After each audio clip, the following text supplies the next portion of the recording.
Dan yang paling aneh adalah gue ngerasa jalan ke bukit itu berat, Rin. Kayak ada yang geledotin sana sini banyak sini. Puyeng karena itu harus ngejar hujan kan, angin udah ngerasanya, aku udah ngerasa kayak ada terpaan angin Gerimis. ya gitu kan. Udah selesai ceritanya kan, selesai. Ternyata nggak selesai sampai di situ. Apa yang gue bilang terjadi, Rin. Cekrek, beres, set. Ya refleks aja karena gue kasihan, karena gue juga nggak ngerti gitu juga, gue takut. Gue uluk salam, gue pencet lah jempolnya. Berdiri tuh, zeng, ya kan? Apa tuh berdiri? Ada apa sih gitu? Siapa sih yang bikin dia? Ditunjuk muka gue. Gara-gara lu, gara-gara kamu. Buset, kenal kagak? Tiba-tiba nunjuk gara-gara kamu. Kenapa?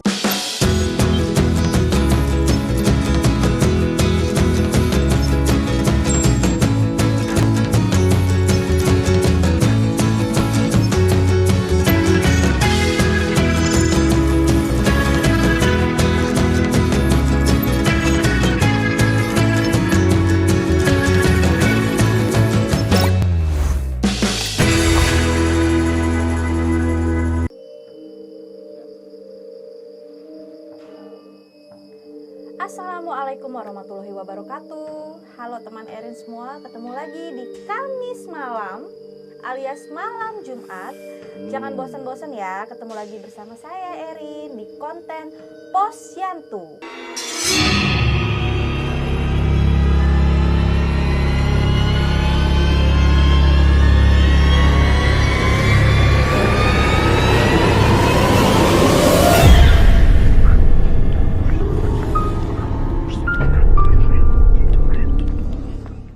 Pos yang berhantu. Dan narasumber gue malam ini, kalau kemarin cewek-cewek, nah sekarang gue hadirin narasumber yang rada-rada jantan. Siapa dia? Perlakukan jantan dulu. Oh iya, inilah bintang tamu saya yang sudah tidak muda lagi, Aris Kurniawan. Halo Aris. Halo Erin. Apa kabar? Biasa, alhamdulillah baik. Aris ini terkenal banget di Genta Buana sebagai Aji Basa Pamungkas. Ya Aris ya? Alhamdulillah. Alhamdulillah. Kegiatannya apa sekarang, Aris? Sekarang kegiatannya kalau nggak syuting masih kuliner, daporatar. Oh iya. Boleh bisnis. sebut ya, daporatar? Boleh dong. Terus ngajar peran. Ya, Acting. seni, ya acting. Ya, terus sesekali bikin konten juga. Punya YouTube series. channel juga? Ya ada. Lagi proses juga. Ada. Nanti ya kita cantumin ya YouTube-nya Aris. Aris, konten gue ini namanya Posyandu. Pos yang berhantu. Kenapa? Karena memang di pos ini sendiri banyak cerita-cerita mistis. Baik itu dari satpam ataupun orang yang lewat, dan bahkan di sini pun dulu pernah ada yang syuting, juga banyak penampakan-penampakan. Oke. Nah, di sini kita bukan mau membahas tentang pos ini, bukan. Tapi setiap malam Jumat gue akan menemani teman Erin semua yang ada di rumah untuk bercerita tentang mistis, pengalaman misteri. Nah, Aris ini kan orang Jawir ya. Kalau dulu gue panggil saya Jawir. Aris Jaing, ya kan? Jawir. Ya pokoknya Aris ini wong Jowo. Dulu tuh waktu masuk Genta tuh paling medok, saingannya Sikit. Ya, cuman beda Jawanya ya. Beda Jawanya. Halus sama kasar ya. Nah, Aris, gimana Aris? Ada nggak pengalaman mistis yang bisa lo ceritain sama temen Erin semua yang ada di rumah? Di era apa nih? Terserah. Di era yang lama juga dulu boleh. Di era di Jakarta waktu masih kecil atau di mana? Yang menurut lo paling serem aja? Karena ada beberapa. Terserah mau yang waktu gue kecil di kampung atau era gue di Jakarta. Di Jakarta aja ya. Kalau dari kampung. Karena kalau di kampung kan pasti memang aura itu kan lebih kencang ya kan. Ya kelar kayak. Iya. Yang ada gue pernah. Curhat ya Pak. Curhat. Jadi di Jakarta itu pertama kali syuting itu di Buperta ya. Di Buperta itu ke Genta Buana. Jadi, nah, Blue Portal itu ada 3 dan 4 cerita, tapi terserah. Mau dikupas semua? Yang terseram aja deh. Yang terserem. Makhluk halus ya. Ya, Yang ada penampakan. almarhum Dasi Yakub. Masih ingat dong? Iya. Iya Dasi Yakub. Fondasi. Waktu itu syuting santet. Udah serem. Masih ingat dong? Selama syuting, beliaulah salah satu guru aku, sutradara yang membangun karakter, yang marah. Pernah waktu zaman Angling Dharma aku disuruh pilihan, karena acting nggak bagus kan, waktu masih dabar. Please pilih, salah mulu kan. Apaan bang? Oh om, gitu. Ini apa? Aqua. Ini kalau gue lu salah, gue lemparin pakai Aqua. Gak ada yang ini, om gue bilang. Yang kedua apa om? Kalau lu salah lagi nih, dia ambil sepatu bootnya. Tahu nih apa? Sepatu boot om, di depan gua itu. Kalau lu salah lagi, gua lempar nih sepatu kepala lu. Yang ketiga deh om, yang ketiga gua nggak mukul, gua nggak apa-apain lo. Kalau lu yang ketiga salah lagi nih, gua halalin semua kru pukulin lo. Hari ini kita break. Nah, arti ini sebagai sentilan buat aku, sentilan sebagai seorang pemain. Artinya apa? Kalau lu nggak siap, lu jangan ambil job itu. Dalam. Itu penonton banyak loh. Akhirnya, ya om siap om. Bismillah. Akhirnya adrenalin kita naik karena ngerasa bahwa ini teguran, ini tamparan gitu. Bukan dimarahin, sekedar marah, tapi halus caranya. Akhirnya, oke. Nah, itu awal kejadian mistis kita di hutan kumis. Judul santet gue masih ingat. Waktu itu ada digunduhkan gitu tanah gitu, dan itu kan ceritanya jurang ya kan, jurang. Waktu itu sama Teh Lili Suganda. Masih ingat dong judul santet. Gue jadi Gue nggak main sih. Main ya? Gue lupa. Pokoknya ada Avandi juga nggak salah itu. Jadi gue di atas itu kan lagi nyari si Lili Sugandanya kan, kembang kan. Itu aku udah bilang sama si Om Dasi, Om, ini mau pulang cepat enggak nih? Kalau nggak pulang cepat nih bakal turun nih hujan. Waktu itu kan aku masih sedikit agak mulutku agak ember gitu kan. Terus saya debat sama Om, ya kan, Om ajarin Aris lah ini kan. Om Dasi itu salah satu sutradara yang menggunakan metode penyutradaraan transformasi itu melepas rokok. Itu ngerti nggak lo? Nggak. Pernah ingat nggak kalau almarhum Dasi Yakub itu kalau syuting dia menggunakan catur, ya kan? Skak, oke. Kalau nggak, Oh iya. cut. Yuk, take 2. Dia nggak ngeliat pemainnya. Yang dia catur, dia mentransformasi energi pemain lewat catur. Nah pada waktu itu aku nanya sama almarhum beliau. Perdebatannya adalah, Om, ini mau lanjut atau syuting nih, agar supaya beliau ngasih clue-nya ke aku. Debat lah, cuman hanya antara kita yang tahu. Nah, karena perdebatan terjadi, hujan udah mau deket nih. Feeling gue udah 1/4 jam lagi bakal hujan nih. Lebih 1/4 jam kita nggak bakal clear sini nih Om. Ayo cepet ambil. Waktu gue naik ke bukit itu, kan pemain cuman gue doang. Apa yang tahu yang terjadi? Itu kayak ratusan orang itu ngumpul di atas nih. Sesek gua nggak bisa lewat, berat itu. Kayak ada orang-orang gitu. Kayak nutupin gitu. Iya kayak nutupin, iya kan? Kayak nutupin gitu kan. Terus akhirnya paksain tuh. Ternyata si Om itu almarhum ngikutin perdebatan aku. Oke langsung diambil master, kelar dong. Dan yang paling aneh adalah gue ngerasa jalan ke bukit itu berat Rin. Kayak ada yang gledotin sana sini banyak sini. Puyeng karena itu harus ngejar hujan kan, angin udah ngerasanya, aku udah ngerasa kayak ada terpaan angin Gerimis. ya gitu kan. Udah selesai ceritanya kan, selesai. Ternyata nggak selesai sampai di situ. Apa yang gue bilang terjadi Rin, cekrek beres set. Tapi kondisi gue udah masuk mobil kan. Tapi selintas terselamatkan, baliklah ke base camp. Nah kejadian ini nyerang ke kru, bukan kru apa, pemain harian. Tiba-tiba kejang dong, gue lagi bersihin makeup kejang Di ruang kostum. di ruang kostum sampai dia nggak ada yang sanggup gitu, minta kopi buang, ini dibuang, panas kopi panas telan sampai dia kejang-kejang. Cewek cowok tuh? Cowok. Oke. Terus cewek juga ada. Gue kan pertama kali cowok, ya kan? Nah pada waktu itu terjadi, ya refleks aja karena gue kasihan, karena gue juga nggak ngerti gitu juga gue takut. Gue uluk salam, gue pencet lah jempolnya, berdiri tuh zeng, ya kan? Apa tuh di Rizeng? Pokoknya nggak aku ceritain lah, pokoknya di sampingnya tuh, terus out dong. Dia keluar dari Ya, raga. ya keluar dong. Ya, mau baca karena aku nggak, jujur gue gitu nggak menguasai hal yang demikian. Cuman gue ngerasa ada sesuatu hal yang kemudian dia nggak berontak badannya. Pada waktu gue pencet aja dia berontak, terus dia zeng, ya udah aku cuman ya sudah jangan ganggu kita masing-masing kan. Udah aman tuh, udah mintain air teh manis tuh. Gue ngelanjutin dong bersihin muka. Masuk lagi. Tiba-tiba masuk lagi, zeng, lebih parah lagi kan? Tapi dia juga. Hah? Makhluk itu juga. Nggak tahu. Kalau yang kedua kan gue nyerah lah, Rin. Gue juga manusia yang nggak ngerti hal yang demikian. Masa gue mau nekat? Yang pertama kan Pusing lah gue kan.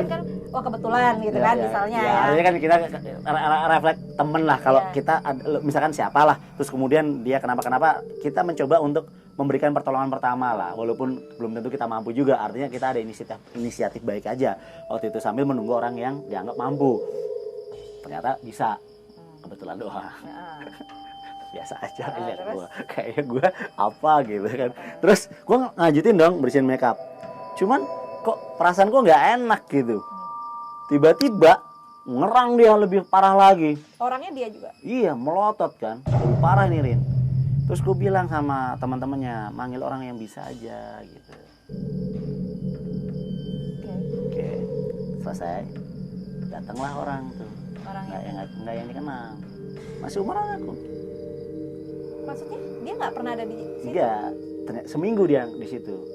Oke. Katanya seminggu di situ. Masih lanjut nih. Ini lumayan agak sesuatu hal yang dan terjadi.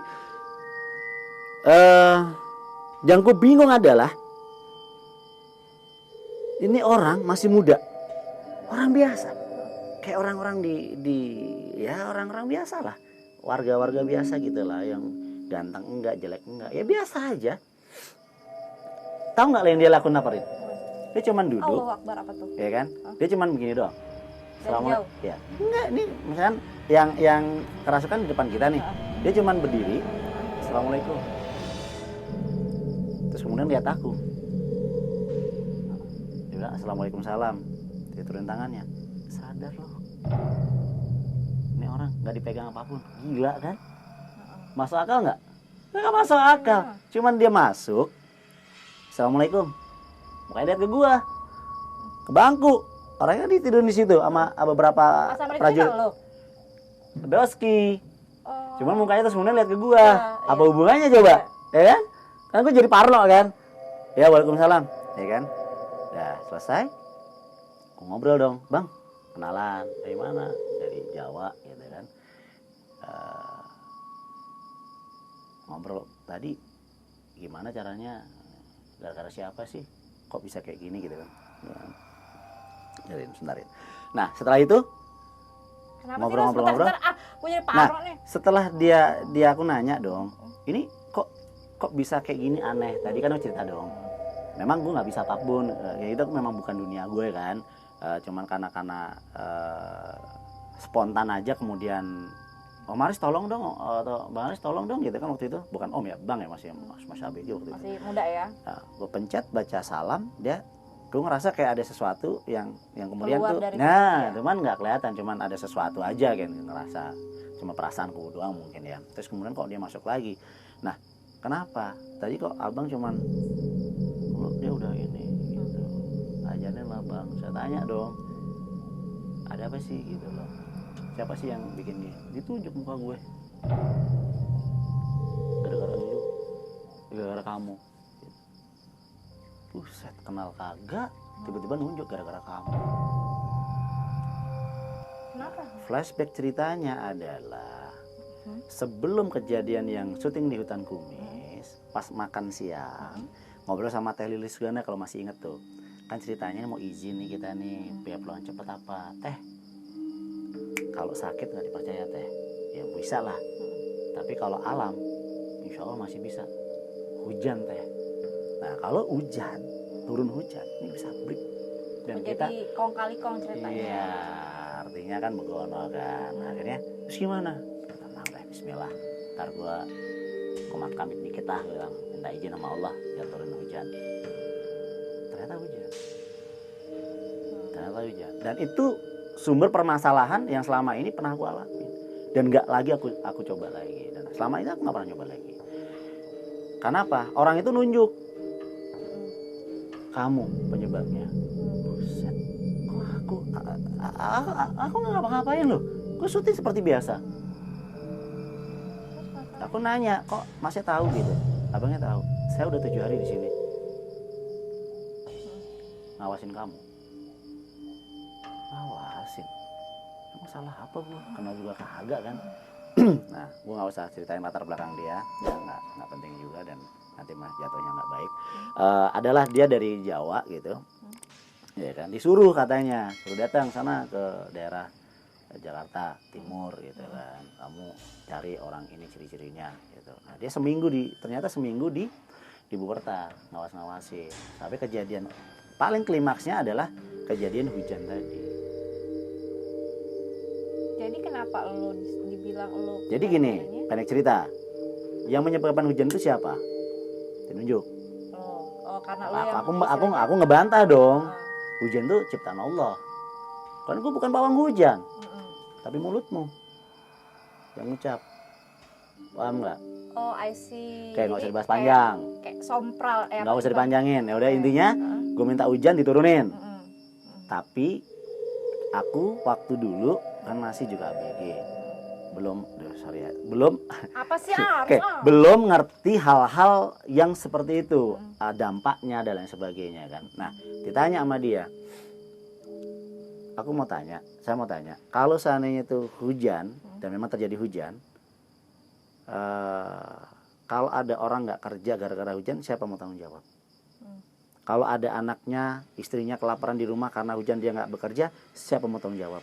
Kalau orang lagi jemur jagung, jemur beras, kehujanan nggak bisa dimakan, siapa mau tanggung jawab? Kalau tiba-tiba orang nggak bisa pulang, anaknya nungguin, bininya nungguin kelaparan karena terhalang hujan, orang itu nggak pulang, siapa mau tanggung jawab? Kalau orang kemudian batal pekerjaannya karena hujan, siapa mau tanggung jawab? Apa kamu? Kok enak bener kamu nurunin hujan? Jangan sombong bikin manusia. Telek tuh. Deng. Subhanallah, ya kan? Astagfirullahaladzim. Ya, oke, aku minta maaf, bla bla bla bla. Kebetulan aku kesini udah ketemu, udah pamit. Mohon maaf kalau saya banyak salah atau salah prasangka dan sebagainya. Ya pesannya bla bla bla, nggak usah aku sampein. Intinya jangan diulang lagi. Biarlah Allah yang menentukan segala sesuatunya. Karena jangan sampai keinginan kita manusia biasa yang tadinya hanya bercandaan terus mendatangkan bala buat orang lain tanpa sepengetahuan kita. Nah akhirnya alam yang marah. Jadi yang masuk itu? Ya karena marah, gaibnya marah, sesuatu astralnya marah. Hujan diacak-acak, ribut, orang kan berantakan kan, artinya yang tadinya tidak harus hari itu atau jam itu jadinya semua jadi ngaco gitu ya. Itu sesuatu hal yang buat aku juga menjadi tamparan juga, artinya karena aku juga nggak ngerti hal yang demikian. Cuman dia bilang kok apa hubungannya dengan aku, ngapain juga dia nyari aku, karena aku juga nggak pernah berguru hal-hal yang seperti itu, ya kan. Nah akhirnya kejadianlah itu, udahlah aku anggap selesai. Terus akhirnya besoknya aku ketemu almarhum Dasi Yakob, ngobrol, dan anehnya adalah kemudian dia nganggap aku kayak anak. Siapa? Bang Dasri? Kenapa? Karena salah satu yang bertanya tentang ngerogoh sukmo balik sukmo itu cuma aku katanya. Ngerogoh sukmo balik sukmo itu artinya ini bukan sesuatu hal yang ini ya. Kalau versinya dulu tuh gini, mungkin karena aku tuh nggak ngerti, kebetulan aja almarhum itu kalau ngederek kamera roll and action. Oh iya benar. Iya banget. Cut. Oke, action. Iya benar begitu. Ini bukan sesuatu yang lazim. dan nggak semua orang tahu. Nah dari kejadian itu beliau menceritakan tentang masa lalunya, keluarganya, air mata berurai, sempat dekat sama Teh Lili Suganda, kita nyuapin bareng, makan bareng, orang berasumsi negatif padahal orang nggak tahu. Kejadian itu sebenarnya bermula aku dekat sama beliau almarhum, kemudian cerita tentang keluarganya, bla bla bla bla, penyesalan beliau, akhirnya dia memiliki energi yang lain, kemudian dia tumpahkan, ya kan, dia tumpahkan lewat media catur, yaitu ngerogoh sukmo balik sukmo. Jadi pemain itu diibaratkan catur. Ya, dia taruh tuh energi, makanya almarhum Desi Yakub, dia mampu menggembleng pemain-pemain yang masih baru, dan dia kalau punya ini dia jadi dia bertangan dingin karena energi itu sebenarnya luar biasa, dan nggak semua orang paham. Pak Budi lah yang sebenarnya luar biasa karena mampu melihat ini, bukan hanya ngederek tapi dia mampu memberikan isi dari talenta. Makanya pemain-pemain Pak Budi yang dipegang sama almarhum banyak yang jadi, termasuk Coki Andriano dan teman-teman yang lain. Oke. Jadi itu salah satu. Sebelum kita bahas yang lain gitu ya, yang Aris lihat di sini ada apa? Kok kayaknya anginnya dingin terus kayak berat aja? Karena aku dari awal memang selalu minta sama Allah, aku nggak mau melihat sesuatu hal yang gaib karena itu bukan urusan aku, ya. Jadi sempat kemarin kan ngebahas emang nggak ada bahasan lain apa, ya kan serem, lebih serem hati gue, hidup gue itu lebih serem gitu. Aku nggak pernah mau bahas, dan kalaupun toh ngerasain, insya Allah aku masih bisa ngerasain. Tapi kalau untuk ngelihat, ya mudah-mudahan nggak usah dan nggak sampai ngelihat, karena bukan alam kita, dan nggak perlu dibahas, nggak perlu dilihatin, nggak perlu juga orang perlu lihat karena bukan urusannya. Karena belum tentu yang gaib itu baik, karena ada yang baik, ada yang enggak. Takutnya kita ketemu yang tidak baik. Oke, jadi aura di sini baik atau tidak baik? Ya semua tergantung niat kita. Kalau kita salam, kita niat sesuatu yang baik, insya Allah mereka juga akan baik sama kita dan tidak ada urusan sama kita. Tapi kalau kita mencoba untuk ngelawan, mencoba untuk berbuat yang tidak baik, ya bisa jadi secara gaib mereka bisa memberikan sebuah energi yang negatif terhadap kita. Gitu sih. Oke. Aduh. Panjang kan. Oke, sekarang satu cerita lagi deh yang di Pangandaran deh, Pangandaran. Oke, Pangandaran ya. Pangandaran kita berawal dari perjalanan judul Mahabharata. Ya kan, itu judul yang memang agak eksentrik dan fenomenal di eranya, karena waktu itu sempat aku menggantikan posisi Coki ya, waktu itu jadi Bhisma Dewa Brata. Seorang Aris Kurniawan, pemain baru, muncul menjadi Bhisma Dewa Brata. Pernah dengar dong? Waktu itu sempat agak sedikit. Iya. Ya kan, dan itu sampai gue dijenggotin dan boro-boro untuk jadi peran orang tua. Peran anak muda seumuran aku waktu itu aja 20 tahun yang lalu itu belum tentu gue bisa. Tapi Pak Budi tetap kekeh, udah putihin, jenggotin jadi Bhisma Dewa Brata. Gusti Allah. Aku sebagaimana ngomong aja belum tetek gitu loh. Kan itu PR yang nggak mudah buat aku. Orang ngegunjing bla bla itu PR dan nggak mudah. Tapi Pak Budi, ya sudah, itu rezeki kamu. Kamu belajarlah di lapangan. Nah, kejadiannya adalah pada waktu itu sama Om Dimas Haring, mudah-mudahan beliau masih sehat ya, atau teman-teman timnya Om Dimas gitu. Syuting di Pangandaran naik kuda. Naik kuda, namanya kuda itu namanya Selamat. Ya, nama pawangnya di mana? Selamat ternyata kuda itu. Kebut dong, deng, terobos hutan, lagi berburu sendirian lagi kan. Pada waktu masterku Selamat tuh nembus 2 pohon nih, pohon besar itu, Selamat tuh. Nah, kemudian diambil reverse dari belakang dong. Nah, pada waktu diambil reverse itu angle-nya dirubah. Nggak taunya di depan 2 pohon itu ada tanah yang berlumpur, yang becek lah, ketutupan daun-daun. Ngebut ceritanya, deng. Gue pikir kan di asin master awal itu aman, kok ini yang kedua, gue pikir aman kan. Gue kencengin aja tuh, deng. Pada waktu itu kuda nyungsep Rin di tanah yang becek itu, nyungsep itu sampai kepala kuda itu ke tanah, sampai gue kan meluk gitu. Nah, kuda itu kan tenaganya kan kalau dalam kondisi tertentu kan dia kencang. di luar kontrol manusia dan kekuatan manusia kan. Dia membalik, dia lepas tuh kendali, beng. Ini nih, bengkak dulu ini. Kan pegang Diinjak. kendali. No, ini kan kendali kuda itu kan ke kaki kuda kan gini. Iya. Kiri sama kanan. Iya. Ke kiri ini untuk belok ke kiri, Kiri, ini ke kanan. Iya. Ya kan? Ini bisa untuk safety untuk ngerem, ya Iya. kan? Kondisinya seperti itu kan. Nah, ini kondisi karena pegangannya begini, karena kudanya itu ngebrontak, ini ketarik Rin. Zeng. Iya. Kan kondisinya kan tuh kan apa itu? Kulit ya. Iya. Panas dong. Iya. Brek, untung aja nggak lepas ini gua. Aduh. Ini kan itu ini sampai bengkok nih. Ini dulu bengkak ini. Hmm. Dua tiga apa tuh? 2-3 minggu doang. Nah, akhirnya nih kejadiannya adalah apa?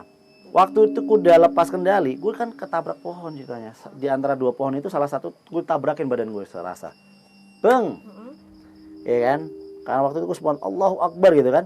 Gue kepelanting katanya. Gue tuh kayak salto gitu, jatuh Rin. Brek. Lepas dari kuda. Mm-mm. Kru, karena gue agak gelap, cuman gue dengung lihat kerumunan orang datang. Kenapa? Ayo angkat. Nah, pada waktu gue mau diangkat, Iya. iya kan, itu kuda lari sekencang-kencangnya Rin, balik ke gua, Waduh. iya kan, dan ngeringkik dia. Itu kaki kuda di atas kepala gua, dan kru bubar semua. Enggak, kuda ini lahir, saya yang nungguin sampai dia segede ini, dia nggak pernah ngasih hormat sama saya, nggak pernah minta maaf. Lah ini sama Mas Haris dia minta maaf, karena udah jatuhin. Oh, dia gitu itu. Ya, dia minta maaf. Makanya dia balik lagi. Hmm. Dan yang anehnya lagi adalah ketika gue nabrak pohon itu nggak terasa pohon, Rin. Kayak sepon, beng. Waktu jatuh juga kayak jatuh tempat tidur kayak di matras. Gitu ya. Iya, itu kan sesuatu hal yang buat gue tuh nggak masuk di akal dan gue nggak sakit. Cuma memang ini bekas, memang Ini bekas. karena yang bekas tadi. Ja, itu secara fisikly. Tapi kan yang paling parah lagi kan seharusnya gue udah Nabrak pohon patah itu. tulang bisa Iya jadi. dong, iya. Logikanya dan kuda Apalagi itu lo mental kan, menurut Nah, orang yang bilang kan mental. udah ya makanya takut kan ada patah atau apa. Nah, pas waktu itu dikasih selamat sama kuda itu, dimintain maaf. Namanya iya, saya dari lahir sampai sekarang dia nggak pernah minta maaf sama saya. Orang hormat ini sama Mas Haris, dia minta maaf dan dia ngasih selamat apa kayak Sorry, ya, saya sorry ya, gitu ya. kan gitu. Iya. Dan yang anehnya gue nggak sakit apa-apa Rin. Itu sesuatu hal yang buat gue nggak masuk di akal di Pangandaran. Memang hutannya memang wingit sih. Tapi itu berarti auranya positif dong. Maksudnya berarti dia secara nggak langsung dia membantu lo dong. Nah, ya kalau di dalam penelaahan aku adalah setiap manusia itu punya kodam, Oke. punya korin, punya sahabat. Ya kalau orang Jawa bilang ya segala macam itulah. Semua manusia punya. Dan yang paling utama adalah Allah itu selalu tahu tentang umatnya. Makanya selalu orang tua ngasih tahu kalau kemana-mana berdoa, minta izin. Menurut lo kok yang dinamakan kodam itu maksudnya dia yang menjaga kita dari lahir atau Atau itu memang korin. turunan? Kalau korin itu kan sahabat. Sahabat Oke. itu ada dari kita belum ada sampai dia nanti kita tiada, dia masih ada sampai hari kiamat. Berarti Nah. kalau yang misalnya kayak kita maaf ya, misalnya kita meninggal terus suka ada penampakan si Itu korin. dia, berarti dia istilahnya saksi ya selama kita Ya, hidup. korin. Korin tuh kenapa dibilang sama Allah bahwa seburuk-buruk sahabat adalah bersahabat dengan korin. Lalu kenapa ya Nabi? Kenapa ya Allah? Ya kan? Karena korin itu tercipta dari jin, golongan jin. Jin itu bisa baik, bisa buruk. Permasalahannya adalah ketika kamu ketemu dengan korin yang buruk, maka kamu akan menjadi orang yang buruk. Nah, manusia punya keterbatasan untuk mengetahui bahwa itu adalah korin baik atau buruk. Jin muslim atau jin kafir kan gitu. Itu permasalahannya. Jangan sampai nanti orang tersesatkan. Makanya Allah berfirman bahwa seburuk-buruk sahabat adalah bersahabat dengan korin. Mudah-mudahan nggak salah ya, karena saya ini juga menyampaikan bukan karena aku tahu secara real, tapi karena ada orang menyampaikan seperti itu. Ini hanya mulas. Kalaupun ada salah dari ucapanku ya ini hanya kita diskus saja ya. Ya. Nah, intinya kalau kodam itu lebih kepada energi manusia yang mana itu tergantung bagaimana amal ibadah dia, kedekatan dia sama sang pencipta, sama alam semesta, sehingga dia memiliki energi yang luar biasa. Dari titik bumi dia bisa memiliki energi murni.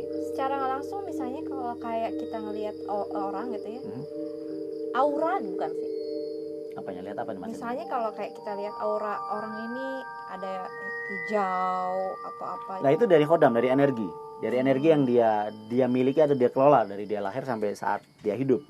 Ada orang yang auranya negatif, ada orang yang auranya positif. Biasanya orang yang auranya negatif itu biasanya bangunnya siang. Dia nggak pernah sholat atau ibadah sesuai dengan agamanya. Yang paling pasti dia bangun siang. Tahu nggak kenapa? Tahu. Karena energinya kesedot energi inti bumi. Jadi kenapa kok orang zaman dulu bilang jangan bangun siang-siang nanti rezekimu kepatok ayam. Sebenarnya secara ilmiahnya kan mereka nggak bisa jelasin. Ya secara ilmiahnya itu kan karena aku dulu juga dari ambil fisika, biologi dan lain sebagainya kan, ilmu IPA ya. Jadi sebenarnya kalau kenapa kok orang itu bangun siang rezekinya susah? Karena energinya itu keserap energi inti bumi. Ketika dia tidur malam, maka sentral Allah itu kita tuh sentral ke atas kan. Jadi kondisi memang bumi itu tidak menarik gravitasi kita. Tapi ketika dia pagi ada energi matahari, dia ketarik, kesedot tuh sama energi inti bumi. Sehingga ketika dia masih tidur, auranya kesedot. Jadi kalau orang bangun siang biasanya beler kayak orang beler, nggak seger. Lagi mana mau keterima bekerja kalau dia kondisi fisiknya tidak fresh. Makanya itu yang sebenarnya nanti rezeki kamu dipatok ayam. Sebenarnya kalau kita jelaskan adalah energi si orang ini tidak seger gitu loh, karena bangunnya siang gitu, kuyu, sehingga orang nggak percaya dia bisa kerja juga berantakan. Gitu. Terus Riz, oke deh, tadi udah banyak ya kita cerita ya. Terus ada pesan nggak sih kalau misalnya kayak buat gue atau buat orang-orang yang penakut atau apa gitu loh? Kan ada juga yang kemarin ada yang pesan juga bahwa lo jangan takut, manusia tuh derajatnya lebih tinggi gitu kan, ada yang begitu. Lo ada nggak pesan-pesan untuk menghadapi hal-hal yang mistis gitu? Ya, pribadi juga aku punya keterbatasan, aku juga nggak bisa menantang alam gaib maupun alam nyata, karena segala sesuatu Allah udah tentukan. Itu yang pertama. Kedua, yang paling utama adalah kita harus hablumin Allah, karena segala sesuatu Allah yang menciptakan, entah yang nyata, entah yang apa sih? entah yang gaib gitu. Karena apa? Karena buat aku pribadi, kalau kita sudah yakin habluminallahnya, bahwa Allah yang menciptakan segala sesuatu di dunia ini, baik yang gaib maupun yang nyata, maka kita akan menempatkan porsi kita pada tempatnya, bahwa makhluk Allah, manusia adalah makhluk yang paling tinggi derajatnya dibanding makhluk Allah yang lain, entah binatang, entah tumbuhan, entah jin dan sebagainya. Maka tentunya alam gaib itu ada, ya kan, dan alam nyata itu ada. Maka kalau kita mau selamat, maka habluminallah lah, berdoa yang baik, bermunajat yang baik, ya bismillah, atau ya berdoa sesuai dengan keagamanya masing-masing. Jangan pernah menantang sesuatu hal yang bukan ranah kita. Jadi intinya kalau misalnya kayak kita kan, kalau kita namanya pemain dulu kan tidak bisa memilih lokasi di mana, setnya apa gitu kan. Bisa aja kita dapat set yang serem atau apa. Paling enggak ya kita numpang-numpang itu udah pasti. Ya, karena niat kita yang baik yang aja. baik, emang ya. kita naik sini mau kerja gitu ya. Selama itu niat, itu alam itu akan ngerti kok. Jangankan ya, Rin ya. Jangankan yang astral. Ini jangankan yang astral. Pernah nggak naik kuda? Ya, buat teman-teman semua mungkin, gue takut naik kuda, kenapa?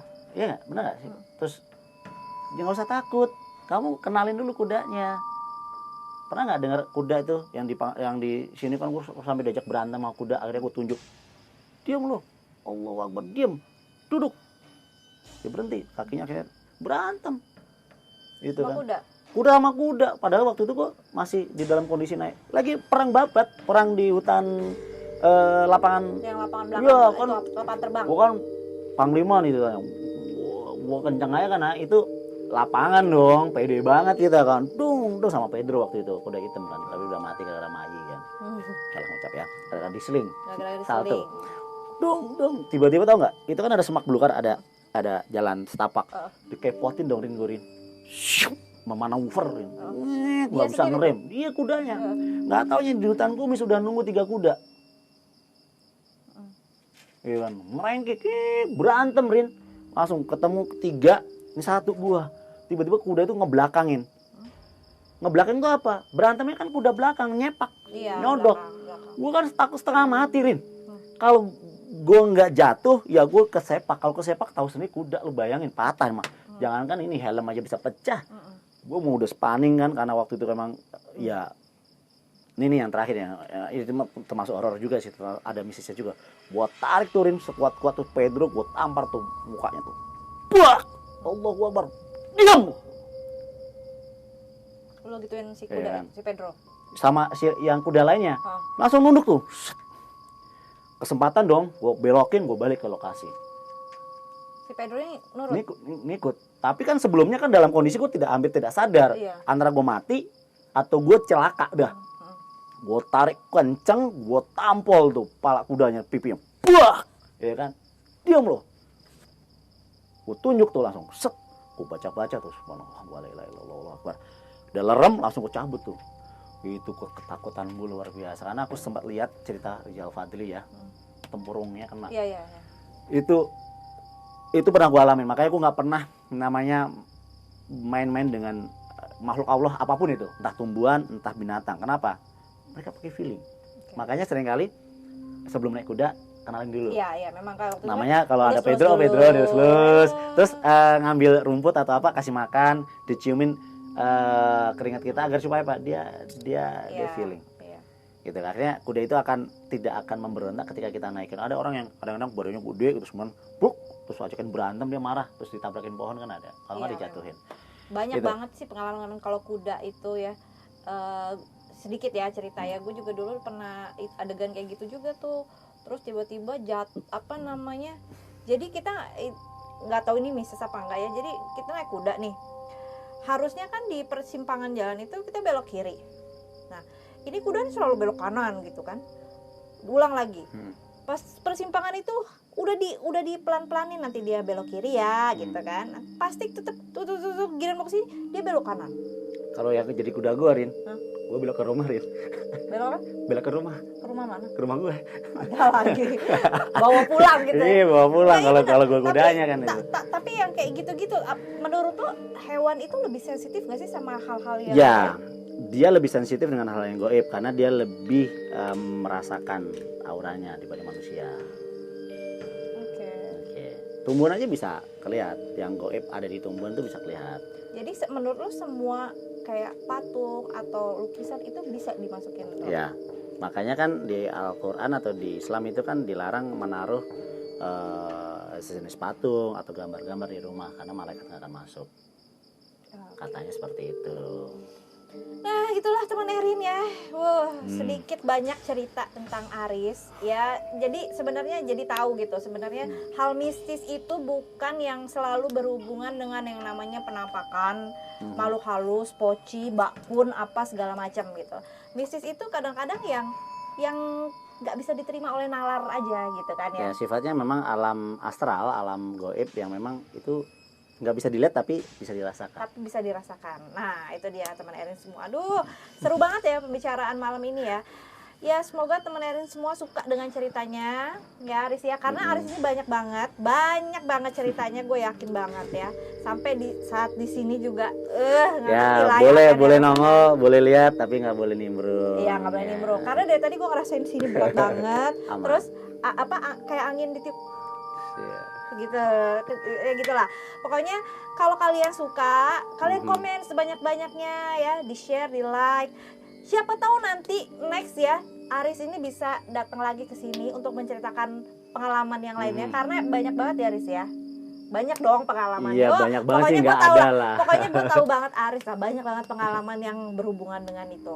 Nah itulah teman Erin semua, balik lagi ke kalian, percaya atau nggak percaya itu balik lagi ke hak kalian ya. Yang penting kita di sini tidak menantang, tidak menceritakan apa, cuman kita hanya sharing aja. Dan cerita ini juga nggak semua orang tahu sih, karena memang sesuatu hal yang sifatnya. Nah kata Aris juga cerita ini tidak boleh, maksudnya nggak boleh sering-sering diceritakan katanya. Gue juga nggak tahu kenapa, pokoknya dia bilang seperti itu. Oke teman Erin semua, terima kasih. Selamat malam Jumat. Semoga kalian selalu sehat dimanapun kalian berada, dan jangan lupa baca doa sebelum tidur, ya kan? Dan hati-hati ya malam ini. Lihat di sampingnya siapa tahu. Terima kasih. Wassalamualaikum warahmatullahi wabarakatuh. Waalaikumsalam warahmatullahi wabarakatuh. Thank you.